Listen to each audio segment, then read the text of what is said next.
제 소리 잘 들리시죠? 그죠? 네.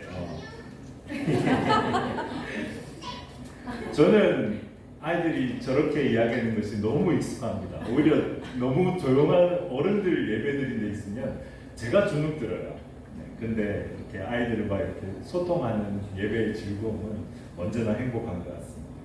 제가 잠깐 인사드리려고 합니다. 파체. 저래서 제가 아이들을 사랑합니다. 저 사람이 동체 뭔 살을 무엇을 한 줄 모르는 데에 대해서 정확하게 반응해 주잖아요.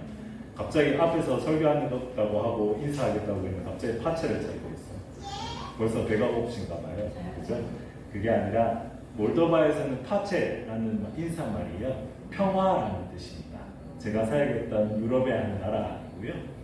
왜 평화라는 인사말이 중요한지에 대해서 잠깐 설명드리자면 이렇습니다. 굉장히 비밀스러운 단어입니다. 말 그대로 영어로 하면 peace라고 하고 한국말로 하면 평화라는 그냥 단어입니다.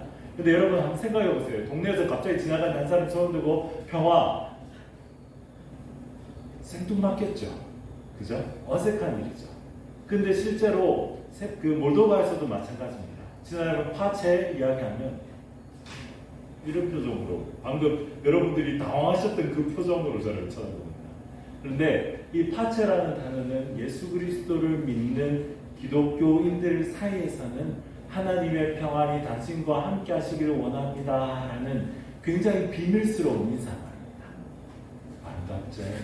저는 그 이야기를 듣고요, 너무 소름이 돋았어요. 두 번 소름 돋고. 왜냐하면 갑자기 몰도바 사람이 파체를 찾아서 깜짝, 죄송합니다. 재미있죠? 저한테는 그런 의미가 있다는 걸 알게 되고 나서 너무 소름 돋았습니다. 왜냐하면 초대교회 사람들이 인사했던 방법이 그런 방법이에요. 우리 옆 사람 한번 보면서 한번 이렇게 한 손을 이렇게 들고 한번 이렇게 인사했으면 좋겠습니다. 하나님 평안이 당신과 함께 하시기를 하고 인사하셨으면 좋겠습니다. 하나님 당신과 함께 하시기를 소망합니다. 감사합니다. 그렇게 파트하시는 겁니다. 네. 오늘 우리가 함께 읽었고 함께 나눌 말씀은요, 복의 통로로 부름받은 나, 가족, 교회라는 제목으로 함께 창세기 12장 말씀을 나누려고 합니다. 오늘 본문에서는요, 두 가지 명령형의 동사가 등장하고 있습니다. 그 첫 번째 단어는 떠나라 라는 단어이고요, 또 하나의 단어는 가라 라는 단어입니다. 떠나라, 가라, 어떻게 보면은 비슷한 단어이기도 하지만 굉장히 큰 다른 의미들을 가지고 있는 단어입니다. 이 두 동사가 오늘 아브라함, 우리가 알고 있는 아브라함이지만 오늘 본문 속에서는 아브람으로 등장하고 있는 한 사람의 인생을 완전히 180도 변화하게 된 계기가 된 두 동사입니다. 그런데 이 두 명령의 동사를 우리가 좀 더 깊이 살펴볼 필요가 있습니다. 첫 번째로 떠나라는 동사입니다. 이 떠나라라는 동사는 뭡니까? 뭐 어떤 의미인가요? 여기서 나가라는 뜻입니다. 여기서 이곳으로부터 한 번씩 영어도 작업하면서 한국어가 생각나는, 영어만 계속 생각나는 그런 일이 있습니다. 여기서부터 떠나라는, from here to leave here, 여기서부터 떠나라는 거죠. 그죠? 여기서부터 떠나라는 말은 여기서부터 이제 분리된다는 의미입니다. 그죠? 여기서부터는 완전히 떠나서 이곳으로 돌아올 이유가 없다라는, 떠나라는 이야기죠. 그런데 중요한 것은 아까 전에 제가 영어로 잠시 말씀드렸지만 from here입니다. 여기에서부터 떠나라라는 이야기입니다. 그런데 오늘 본문 속에서 아브라함에게 너는 떠나라라고 이야기하는데 어디에서부터 떠나라는 이야기일까요? 네, 고향이라고 이야기합니다. 근데 여기에서는요, 또 고향뿐만 아니라 또 다른 몇 가지가 언급되고 있습니다. 뭐라고요? 1절에 보면 너의 고향과 친척과 아버지의 집을 떠나라고 이야기합니다. 이건 그냥 떠나라는 이야기, 내가 있는 곳에서부터 떠나라라는 의미일 수도 있지만, 그런데 이 세 가지 단어들 하나하나가 또 다른 의미들이 있습니다. 그거는 그때 당시의 사회로 우리가 돌아가 봐야지 정확히 이해할 수 있는 겁니다. 첫 번째로 고향이라는 것입니다. 여러분들에게 고향은 어떤 것입니까? 고향은 어떤 것이죠? 매우 익숙한 것이죠. 그죠? 제 고향은 대구입니다. 대구 만천동입니다. 지금 가도요, 거기서 눈 감고 돌아다니더라도 돌아다닐 수 있을 만큼 눈에 환하게 그려지는 곳이 고향입니다. 그죠? 너무나도 익숙한 곳이죠. 어디쯤에 뭐가 있고, 어디쯤에 뭐가 있고, 누가 김씨가 살고, 박씨가 살고, 이씨가 살지 하면서 너무나도 머릿속에 그려질 만큼 너무나도 익숙한 곳입니다. 그죠? 이 안에서는요, 어떠한 불안도, 염려도, 걱정도 없는 곳이죠. 거기서는 아무리 밤늦게 다녀도 나는 안전하다는 것을 알 수 있는 곳입니다. 거기서는 어떤 사람들에게로부터 눈총을 받을지 않을 만큼 모두가 다 나를 잘 아는 사람이기 때문에 너무나도 안정적인 곳이죠. 바로 고향이라는 곳은요, 내가 안정적인 곳을 의미합니다. 내가 어떠한 사람에게 지탄받지 않을 수 있는 안정적인 곳이라는 거죠. 내가 어떤 걱정과 염려도 없이 편안하게 머물 수 있는 것, 그것이 바로 고향이라는 것이죠. 이미 고향 하니까 여러분들에게 살짝 미소가 띄는, 그래 내 고향 하고 머릿속에 떠올려진 게 훤히 보입니다. 그만큼 이 고향이라는 것은 그런 것이죠. 자, 두 번째로입니다. 친척입니다. 친척하면 여러분들 어떤 생각 드십니까? 어제 찬양하고 기도한 제 친척이죠. 그죠? 제 처형이신데, 그죠? 친척입니다. 친척하면 굉장히 든든한 아군이죠. 가족이죠. 그죠? 저희 장모님도 계시고, 저희 딸내미들 아내도 있는데, 얼마나 아름다운, 저에게 아름다운 가족이고, 얼마나 귀한 가족입니다. 저에게 늘 지지자가 되어주시고, 늘 저희들을 위해서 기도해 주시는 가족이라 얼마나 든든한지 모릅니다. 저는 사실 아들 둘 있는 집에서 태어났습니다. 집에 들어가면 저부터도요, 딱 들어가면 엄마 나왔어 하고 문 닫고 들어가 버립니다. 조용하지. 엄마 혼자서 어머니 혼자서 막 이제 아들이 궁금하니까 뭔 생각을 하는지, 어떤 삶을 보는지 궁금하니까 막 방에 들어가지고 막 떠들어간대.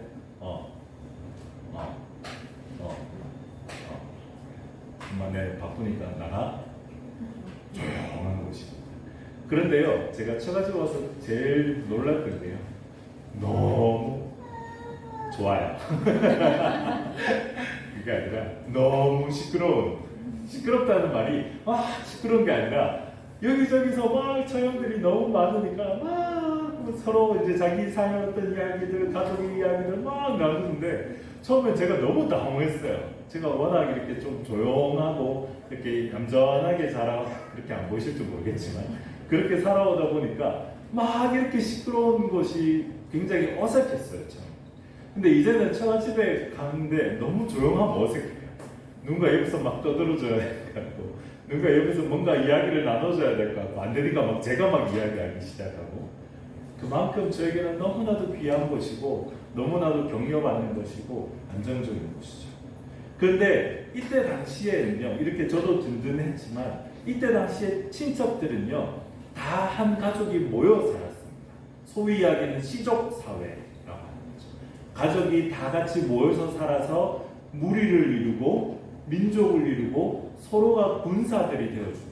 서로 집안을 서로가 지켜주는 아주 든든한 군대가 되어지는 것이죠. 그래서 그 가족의 크기에 따라서 그 민족의 크기, 그 민족의 강대함이 결정되어지는 것입니다. 그러다 보니까 그 시족이 욕심을 가진 최고의 그 족장이 나타나면, 그 족장이 다른 옆에 있는 족장을 가서 전투를 벌여서 이기면, 그 가족, 진 가족들은 다 족속들 어떻게 됩니까? 그 종족의 노예가 됩니다. 그렇게 자기의 세력을 불려나가는 거죠. 그래서 결국은 숫자가 군대였습니다. 그때 당시에. 그래서 숫자가 많은 사람일수록 전쟁에 이길 확률이 매우 높았습니다. 그러므로 친척이라는 것은 결국 내 안전을 의미하는 거죠. 가족이라는 것은 내 안전을 의미하는 것입니다. 내가 안전한 곳이 바로 가족 안에 머물 때의 안전하다는 것이죠. 세 번째로는 아버지의 집입니다. 아버지의 집 하면 어떤 생각이 드세요? 아버지의 집이라는 것은요, 재산을 의미합니다. 유산을 의미하는 거죠. 내가 아들이고 우리 아버지가 있는데 그 아버지의 재산, 그 아버지의 집이 결국 아버지가 돌아가시고 난 다음에 내 재산이 되어지는 거죠.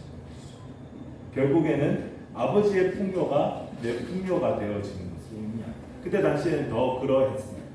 그래서 아버지의 소유가 많고 아버지의 재산이 많고 아버지의 논밭이나 양이나 소가 너무 많아서 내가 안정적으로 살아갈 수 있는 풍요를 이루는 것, 그것이 바로 내 재산이 되는 거죠.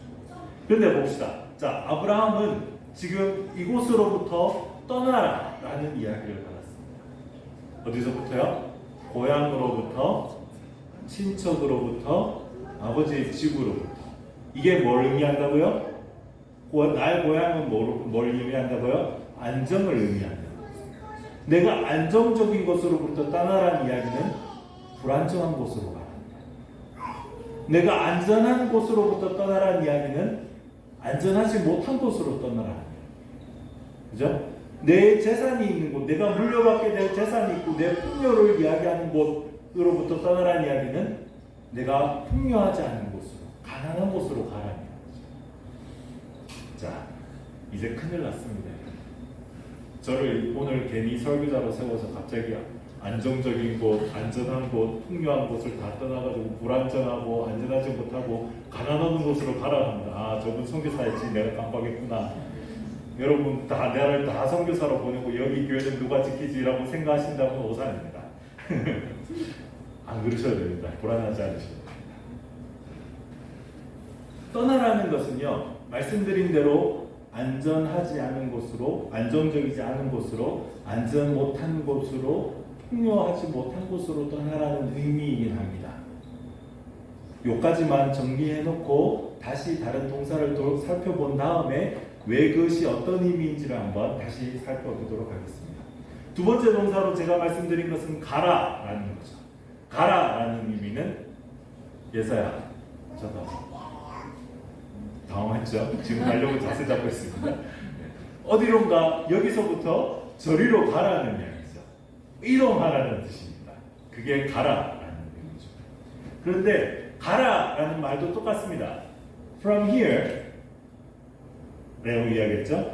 To there, 이 가라라는 의미. 떠나라는 것은 from here, 여기서부터 떠나라라는 이야기지만 가라라는 것은 여기서부터 어디로 가라라는 목적지가 붙어야지 가라는 명령이 완성되어지는 겁니다. 근데 갑자기 제가 예서한테 가라 하면 당황하죠. 어디로 갈지 몰라가지고. 어디로 가라는 이야기죠. 이렇게 당황한 얼굴을 보여줬는데요. 가라라는 명령은 목적지가 붙어 있습니다. 그런데 이 목적지가 위에서 살펴본 안정과 풍요, 모든 것이 완벽하게 갖추어진 곳이라면 오히려 더 안정적이고 더 안전하고 더 풍요한 곳이라면 기쁘게 떠날 수 있겠죠. 그죠? 네. 누구든지 기쁘게 떠날 수 있습니다. 그런데 오늘 본문 속에서 뭐라고 이야기합니까? 12장 1절의 마지막 본을 보면 이 여기를 떠나서 어디로 가라고요? 내가 내게 보여줄 땅으로 가라. 보여줄입니다. 어떤 의미인지 한번 살펴보면 이렇습니다. 내가 지금 보여주는 땅. 자, 여기 봐봐. 여기 지도가 있어. 지도가 있는데 여기로 갈 거야. 그러니까 여기로 가 라고 이야기를 하면 아, 그리로 가는 거구나 생각할 수 있죠. 그런데 그게 아닙니다. 보여준 땅으로 가라. 예를 들어서 내가 예전에 우리 저쪽 집에 가서 한번 이렇게 봤어. 여기 경산 어디 갈지리에 어디 가보니까 여기 좋은 집이 있더라. 거기로 가 라고 이야기하면 그때 가봤는데 너무 산세도 너무 좋고 너무나도 아름다운 땅이고 집도 너무 이쁘게 잘 지어놨으니까 거기 가면 너무 좋겠다. 그래 가자 할 수 있겠죠. 그런데 뭐라고요? 내가 내게 보여줄 땅. 아직 보여줬다? 안 보여줬다? 안 보여줬다 라는 이야기죠. 미래에 언젠가 보여줄 땅으로 가라는 겁니다. 미지수라는 겁니다. 그런데 어디로 갈지는 모른다는 이야기는 뭡니까? 앞에서 이야기했던 것. 안전과 풍요가 어떻게 구비되어져 있는지 알 수 있을까요? 없을까요? 없었다는 거죠. 확인할 여지가 없었다는 거죠. 갑자기 떠나라고 하면 불가능하죠. 여러분 죄송합니다. 이런 예를 들어서 죄송한데요. 여러분들의 남편들이나 가장들이 갑자기 어느 날 주일날 예배를 드리고 왔어요. 드리고 와서는 갑자기 여러분들한테 이렇게 이야기합니다. 오늘 저녁 내일 다 짐을 싸서 내일 새벽 5시에 다 일어날 거야. 간단하게 밥을 먹고 아침 7시에 우리는 짐 싸서 떠날 거야. 알았지? 하고는 다 방으로 돌려보내는 거예요. 그러면 여러분 어떤 느낌이 드실까요? 어떤 생각이 드실까요? 저 양반이 어디서 뭐 잘못 드셨나, 술을 드시고 가셨나, 이런 생각들을 할 수 있겠죠. 왜냐하면 어디서 잘못된 성령을 받고 오신 거 아닌가, 어디로 목적지도 없이 어디로 가라니 쉽지 않은 결정입니다. 그죠? 그 다음 아침에 7시, 그래도 혹시 모르니까 아침에 되면 이야기해 주겠지. 그래, 아침에 그래, 어쨌든 순종하는 마음으로 아버지가 또 교회 가셔서 기도하시다가 하나님의 말씀 들으셨다니까 순종해야지 하고 왔어요. 근데 아버지가 아침에 와가지고 아버지 우리 어디로 가요? 물었는데 지금부터 하나님이 알려주실 거야. 가까하죠. 근데 지금 아브라함이 딱 그 상황인 겁니다. 아무것도 정해진 게 없는 거예요. 여러분들에게 이러한 남편이 있었다면, 이런 아버지가 있었다면 과연 순종할 수 있었을까요? 그런데 아브라함은 과연 어떻게 그렇게 이야기하고 들은 것에 대해서 순종할 수 있었을까요? 거기에 더 초점이 맞춰져야 될 필요가 있다 생각합니다. 아브라함에게 사실 여호와라는 존재는 굉장히 생소한 존재였습니다. 물론 하나님 아담으로부터 혈통을 따라서 내려왔기 때문에 하나님 여호와라는 존재에 대해서 들어는 봤을 수 있을 것 같아요. 그런데 별로 와닿지 않는 존재였어요. 어떻게 알 수 있냐고요? 그 아버지가 하는 직업을 보면 알 수 있습니다. 그 아버지는요, 우상을 만들어 파는 사람이었어요. 그때 당시에 자기가 함께 살던 이방 민족에 우상을 만들어서 그거를 파는 사람이었어요. 자, 한번 생각해보세요. 여러분 쉽게 상상을 해보. 혹시나 이렇게 그 절에서 물건을 이렇게 부처상이나 이런 여러 가지 상들, 여러 가지 뭐 귀신을 내쫓는 뭐 그런 상들의 우상들이 쫙 깔려진 한 가게 같은데 한번 들어가 보신 적 있으십니까? 나무들이 많고 돌도 있고 뭐 황금 모양도 있고 막 이런 데가 있을런지 뭐 가보셨는지 모르겠습니다만, 그런 데서 이 아브라함이라는 친구는 어렸을 때부터 자라난 겁니다. 늘 그런 동상들, 그런 나무들, 그런 돌들을 보면서 자라는 거예요. 그리고 그 아버지가 한 번씩 우리의 민족에 예전에 신은 여호와라는 분이셨다는 이야기를 들었다고 생각합니다. 그런데 한 번도 본 적은 없는 거예요. 다른 우상들은요, 눈에 보여요. 이방 사람들이 그거를 믿으면서 큰 돈을 주고 막 사가는 걸 봤어요. 그런데 여호와라는 동상은 한 번도 본 적이 없어요. 굉장히 생소하죠. 오히려 우상의 동상들이 더 낯익은 거였죠. 그런데 한 가지 다른 점이 있었습니다. 뭐냐면요, 이 나무나 이 돌이나 이 황금상이 아브라함에게 아무도 말 건 적이 없어요. 그렇게 막 80년 이 말씀을 들을 때 거의 80대인데 단 한 번도 80년 동안요, 아브라함에게 말 건 동상이 하나도 없었다는 거예요. 할렐루야. 얼마나 다행입니까? 그런데요, 오늘 말씀을 보면 이 여호와라는 사람, 여호와라는 신이 얼핏 들어본 신인데 동상은 없어. 그런데 이 여호와라는 하나님이라는 존재가 처음으로 자기에게 말을 걸어요. 이 아브라함에게 이것이 얼마나 큰 충격이었습니까? 단 한 번도 거기에 있던 수많은 우상들, 사람들이 주변에서 막 큰 돈을 주고 사면서 열심히 하고 밭으로 가가지고 그 집에 가가지고 막 수천 번 절하고, 그때 당시에는 막 이렇게 아이들이 듣기에 별로 좋은 것까지 막 이렇게 자아가면서 막 부르고 아시죠? 잔인한 그 예배의 방식을. 그렇게도 뭐 하는데도 불구하고 자기한테는 아무런 영향을 끼치지 못하던 우상들이었어요. 그런데 심지어는 그 동상조차도 없는 그냥 아버지한테 한두 번 들어왔다는 여호와라는 존재가 자기 자신을 여호와라고 소개하면서 말을 거는데요. 아브라함에게는 어떤 느낌이었어요?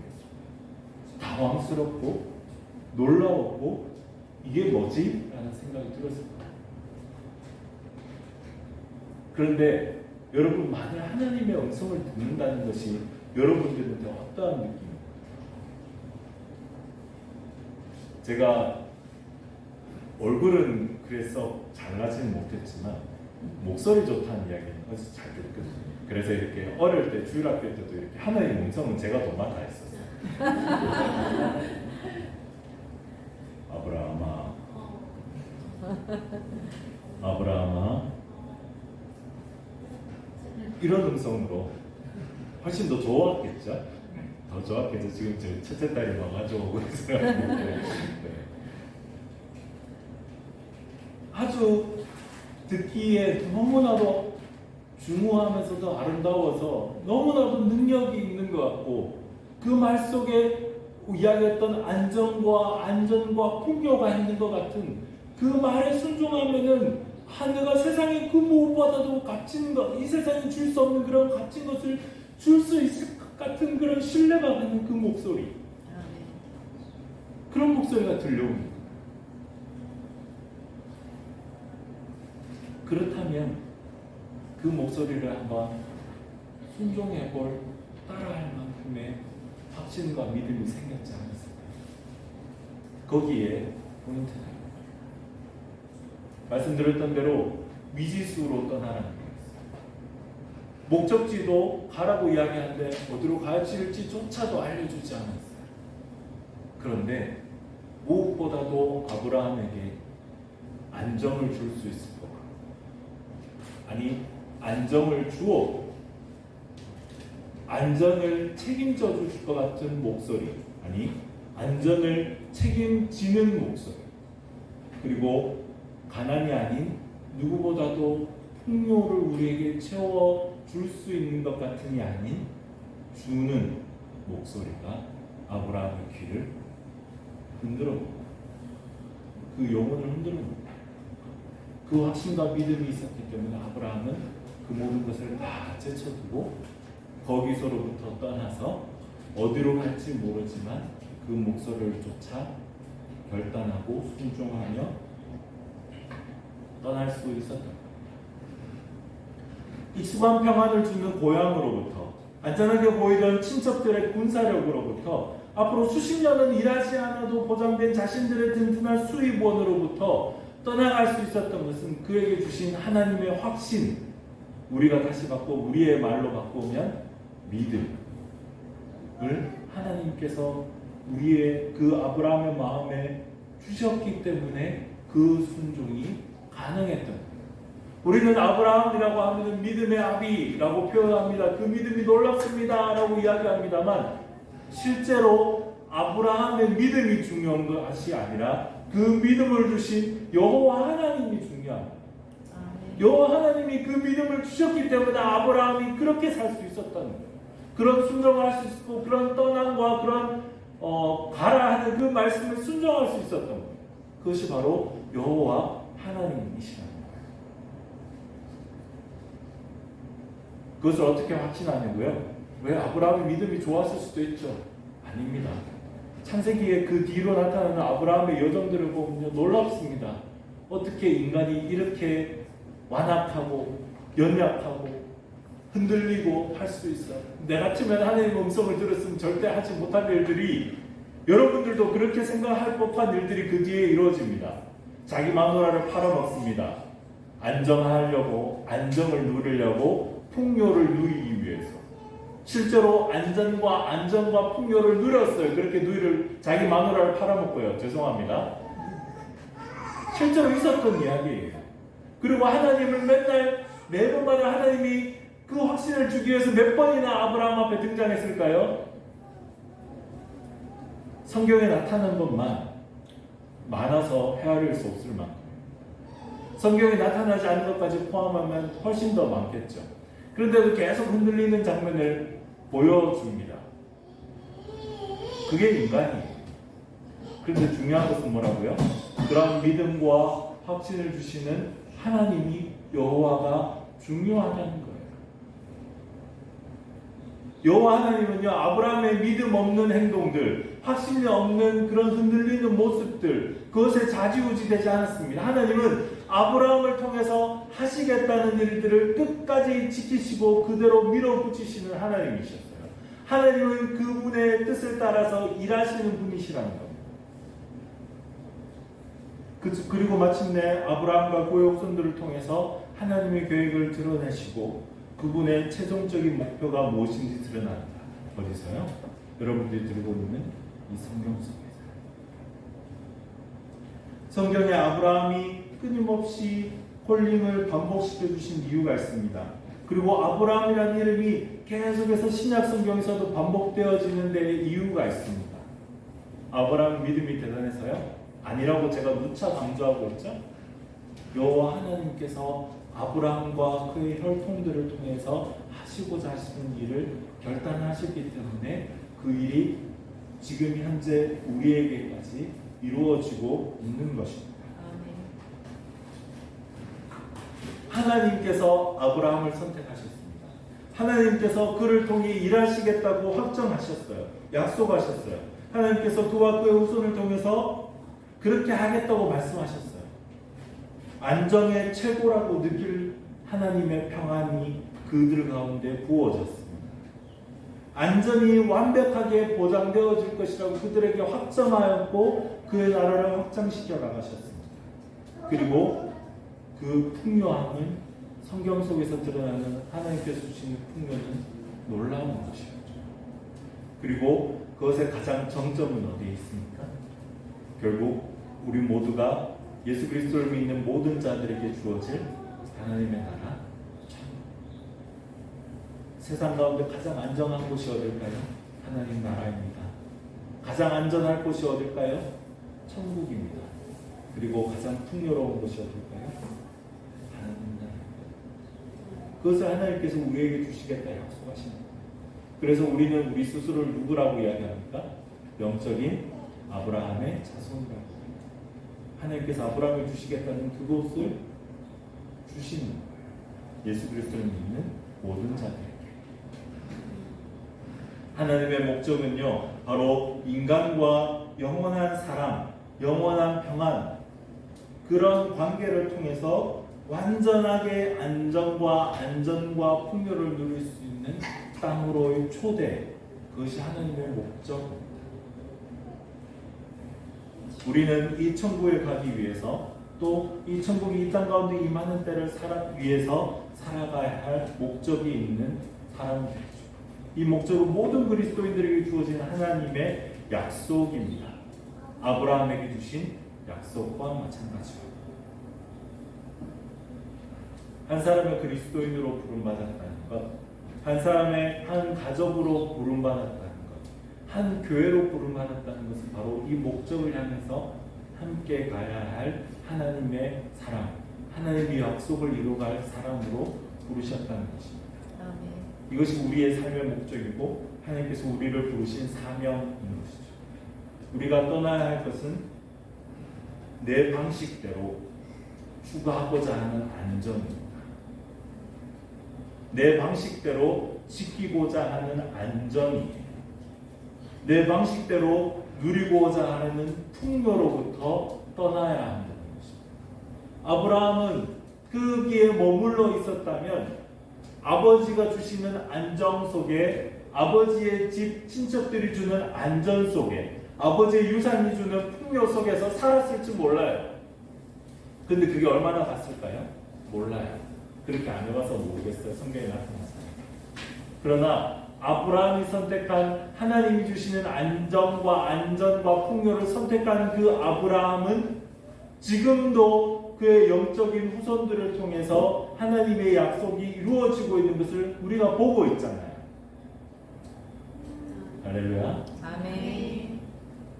그리고 결국의 때에 천국이 우리 가운데 이미 임했고 곧 임할 것이죠. 아멘. 그것이 우리의 사명입니다.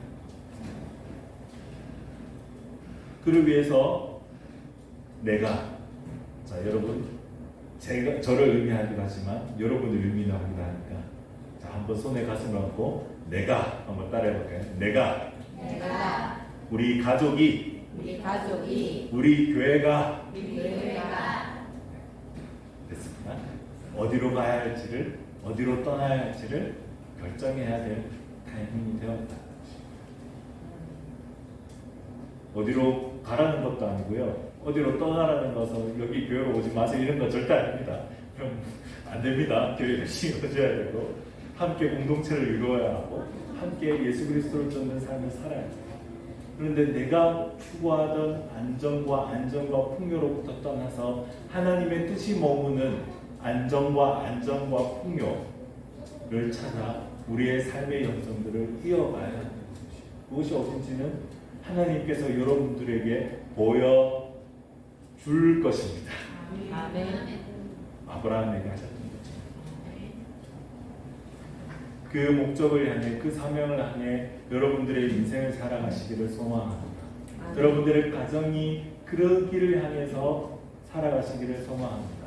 우리 열방교회가 하나님의 목적을 향해서 살아가시기를 소망합니다. 아멘. 잠시지만 저희 가족이 어떻게 그런 삶을 살아왔는지를 좀 나누는 시간들을 잠깐 가지고 말씀을 마무리할까. 리모컨을 한번 눌러주시고.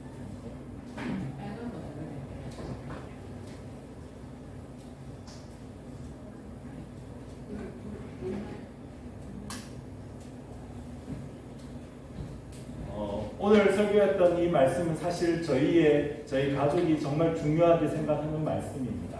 그래서 그 가족이 그 말씀을 붙들고 어떻게 살아야 될지를 고민하면서 살아온 여정이 결국 저희를 몰도바에 갔게 했습니다. 넘겨주시면. 네, 몰도바라는 이런 나라고요. 국기 보이죠? 네, 넘기겠습니다. 네, 몰도바는요 유럽의 나라입니다. 여러분 요즘 이 지역이 많이 시끄러운 거 아시죠? 우크라이나와 러시아 전쟁으로 시끄러운데 바로 그 옆에 나라입니다. 얼마 전에 여기 옆에 보이는 오데사라는 곳에서 미사일이 날아와서 폭발이 일어났습니다. 여기서부터 저희가 살던 키시나우라는 곳까지는 약 50km 정도 떨어져 있는 곳입니다.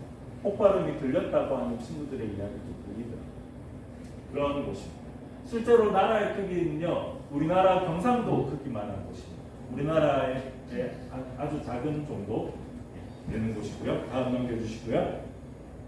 이게 몰도바의 전통 춤인데요. 잠깐만 좀 하시길 감사하겠습니다.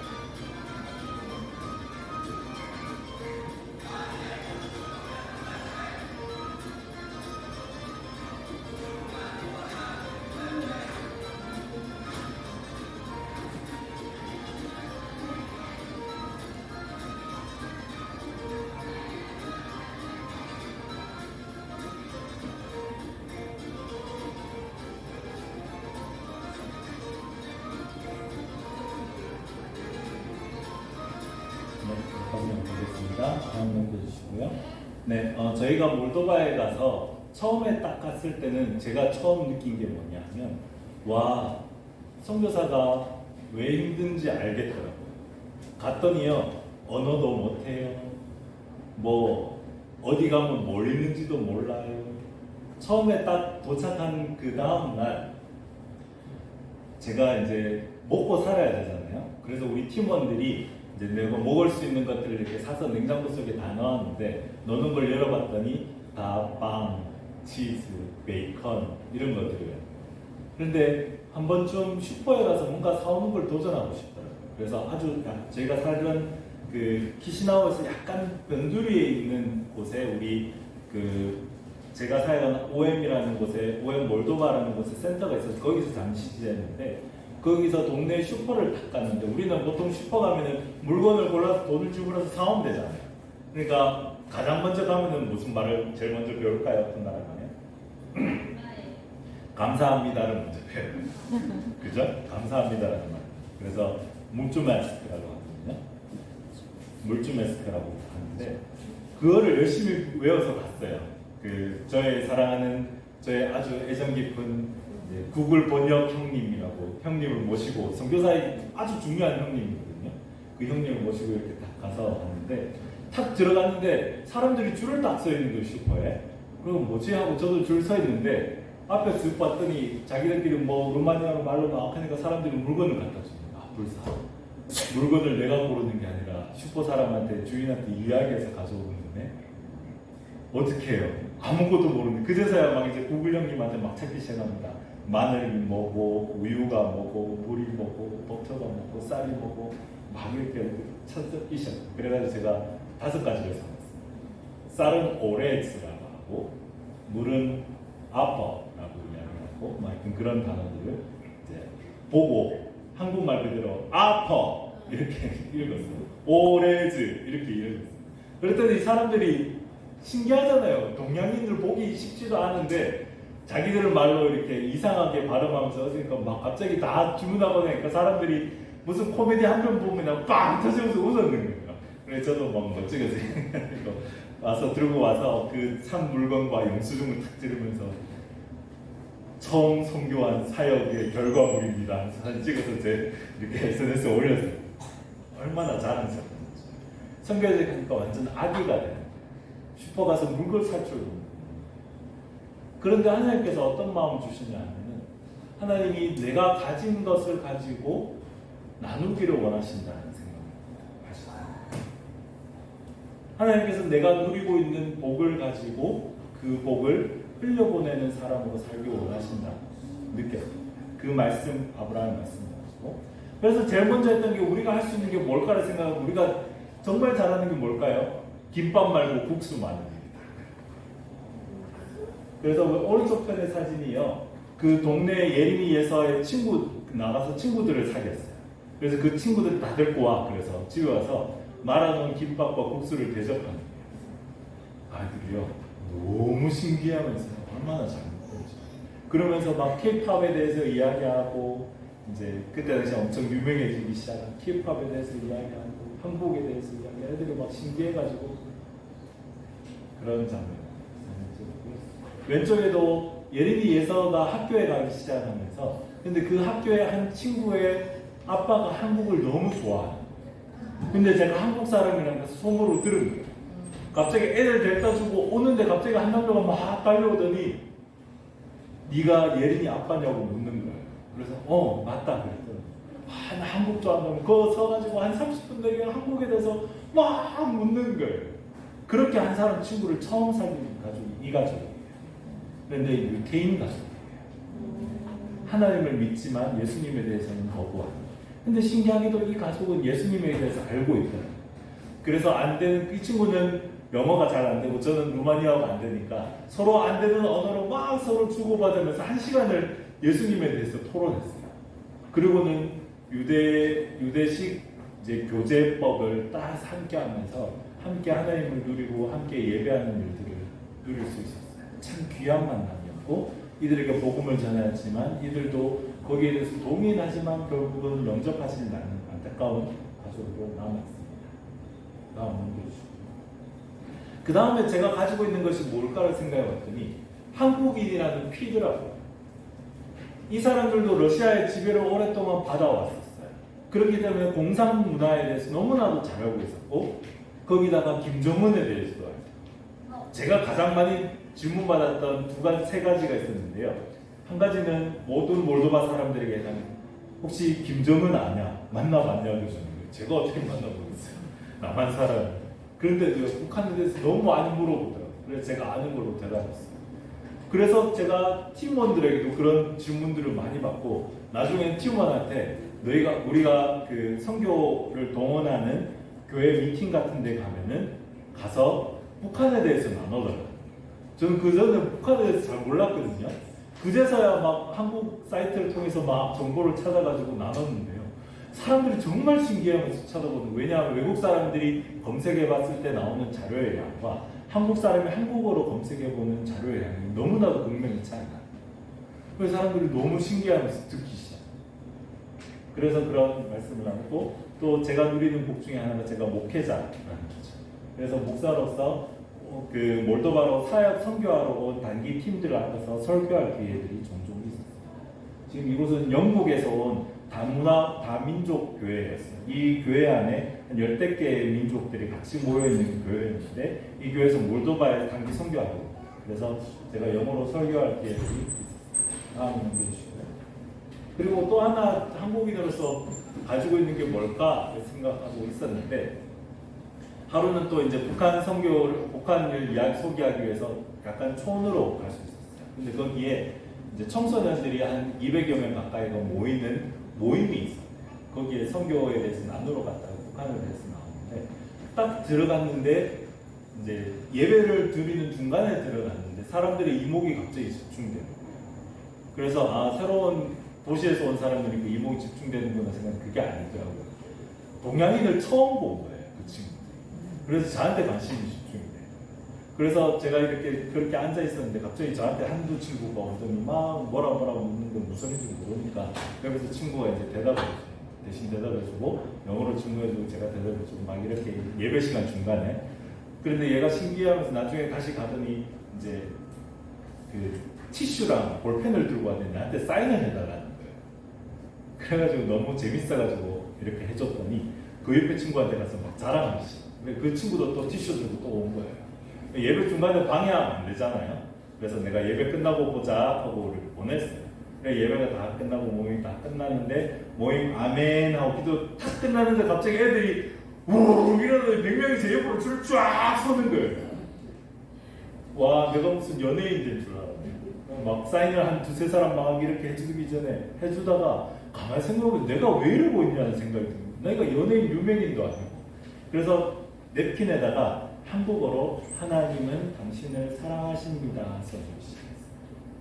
애들은 그게 뭔지도 모르죠. 근데도 막 좋다 하면서 막 가져가는 거죠. 그리고 나중에 제가 설명했어요.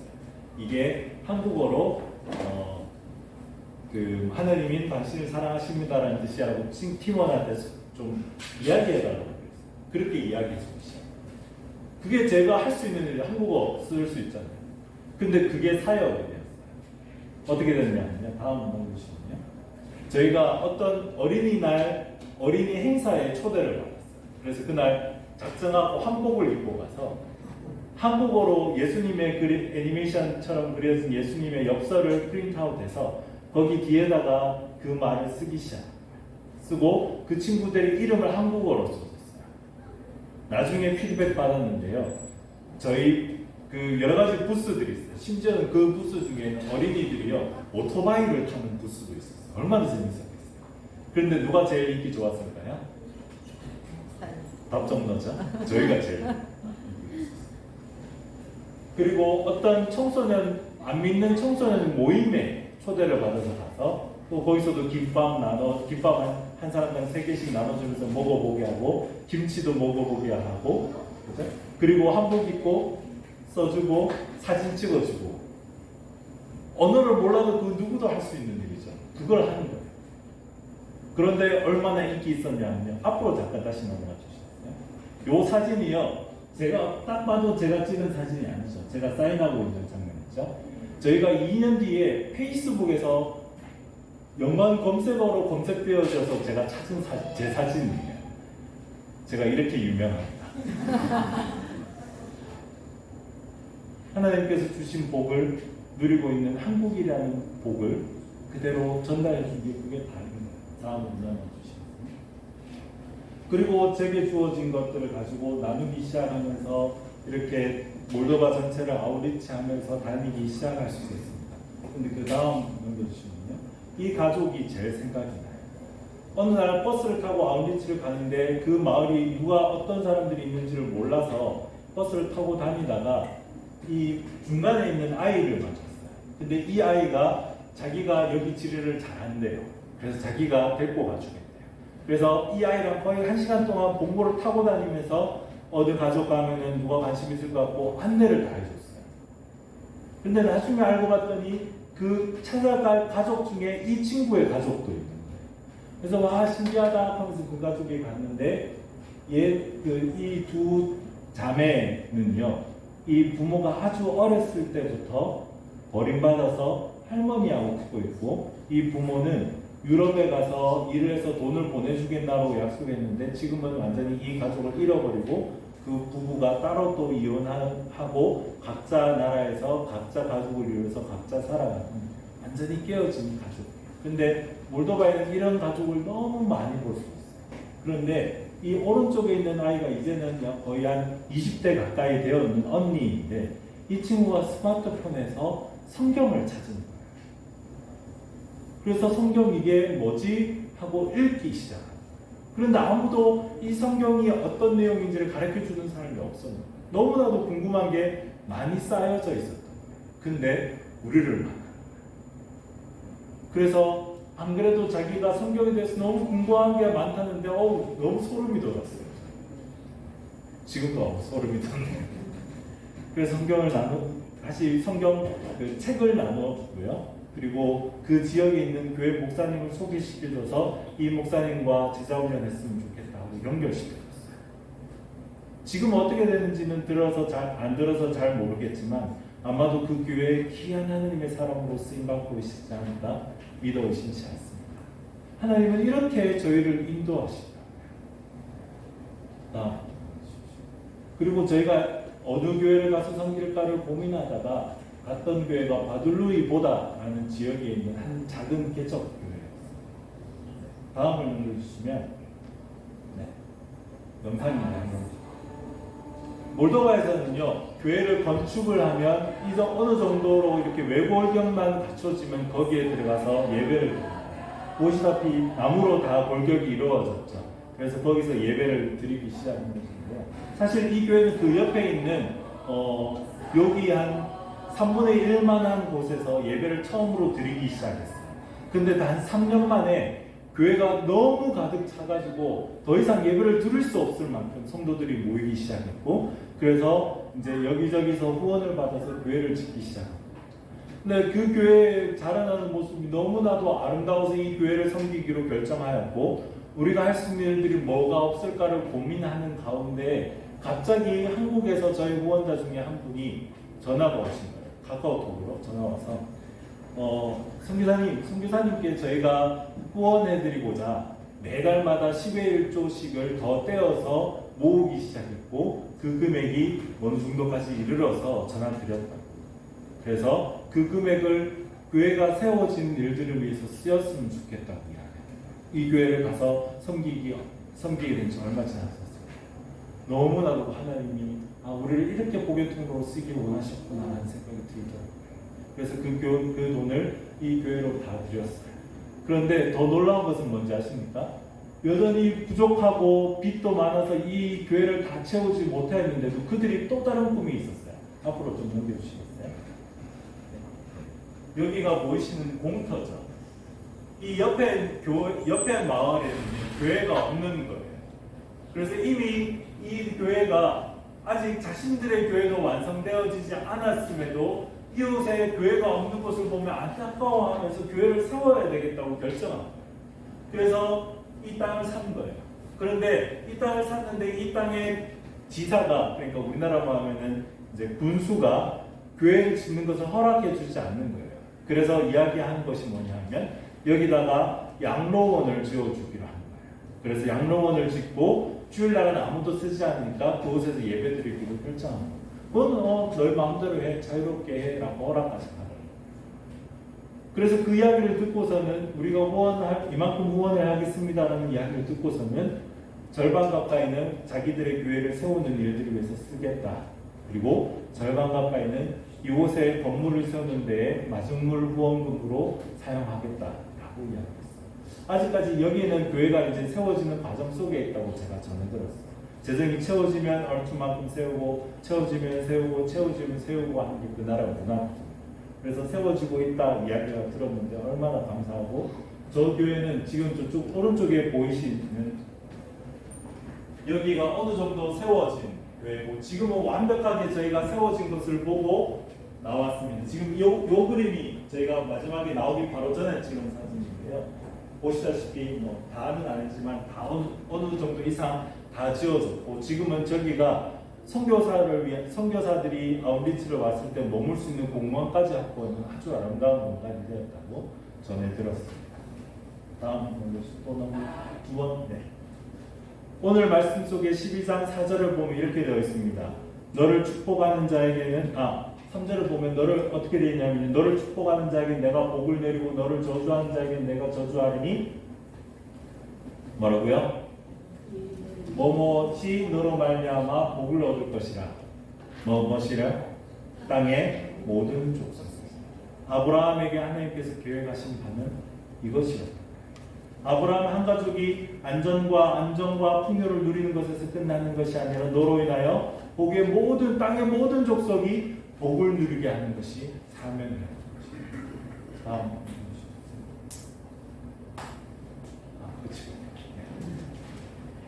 저희 가족은요, 이 일을 위해서 계속해서 선교사로서의 삶을 살아가기를 소망하고 있습니다. 지금은 잠시 저희 개인적인 일 때문에 한국에 들어와서 한 텀을 보내고 있지만 기회가 되면 다시 몰도바 땅으로 가고 싶어요. 몰도바는요, 약 1% 가까운 기독교인들이 있습니다. 그 이외에는 정교회라고 이야기되어지는 거기도 기독교인이라고 분류하는 사람들도 있지만 실제로 바꾸면 그렇지 않아요. 그 사람들은 예수님을 몰라요. 성경은 있어요. 우리랑 사용하는 똑같은 성경을 가지고 있는 사람들이 생각보다 많아요. 근데 읽어볼 기회가, 읽어볼 수 있는 능력이, 읽어볼 수 있는 시간이 없다고 이야기해요. 그리고 이 성경은 뭐냐면요, 다락에 올려놓는 자기 집을 지켜주는 수호신이 되어 있어요. 그래서 저희는 하는 일은 그 다락에 있는 성경을 가지고 와라. 여기에 이런 내용이 있어 라고 읽어봐 라고 이야기해주는 사역을 하고 있어요. 몰도바에서. 그리고 성경이 없는 곳에는 성경을 선물로 주는 그런 사역을 하고 있습니다. 저희는 꿈꾸고 있어요. 다시 그곳에 가서 그 사역에 작은아마 우리가 할 수 있는 일들을 하기를 소망하고 있어요. 하나님 부르신 때 갈 수 있을 거라고 저는 생각하고 있어요. 바라기는 여러분들의 삶도, 여러분들도, 여러분들의 가정도, 여러분들 지금 섬기고 있는 이 열방교회도 동일하게 땅의 모든 족속이, 또 여러분들 주변의 이웃들이 여러분들을 통해 하나님의 복을 누리게 되기를 소망합니다. 그것이 우리의 사명이고 목적이기에 그 사명과 목적에 따라 부름받은 대로 살아가는 여러분들의 가정, 그리고 여러분들의 교회, 또 저희의 교회 이를 주 예수 그리스도 이름으로 축원합니다. 함께 기도하겠습니다.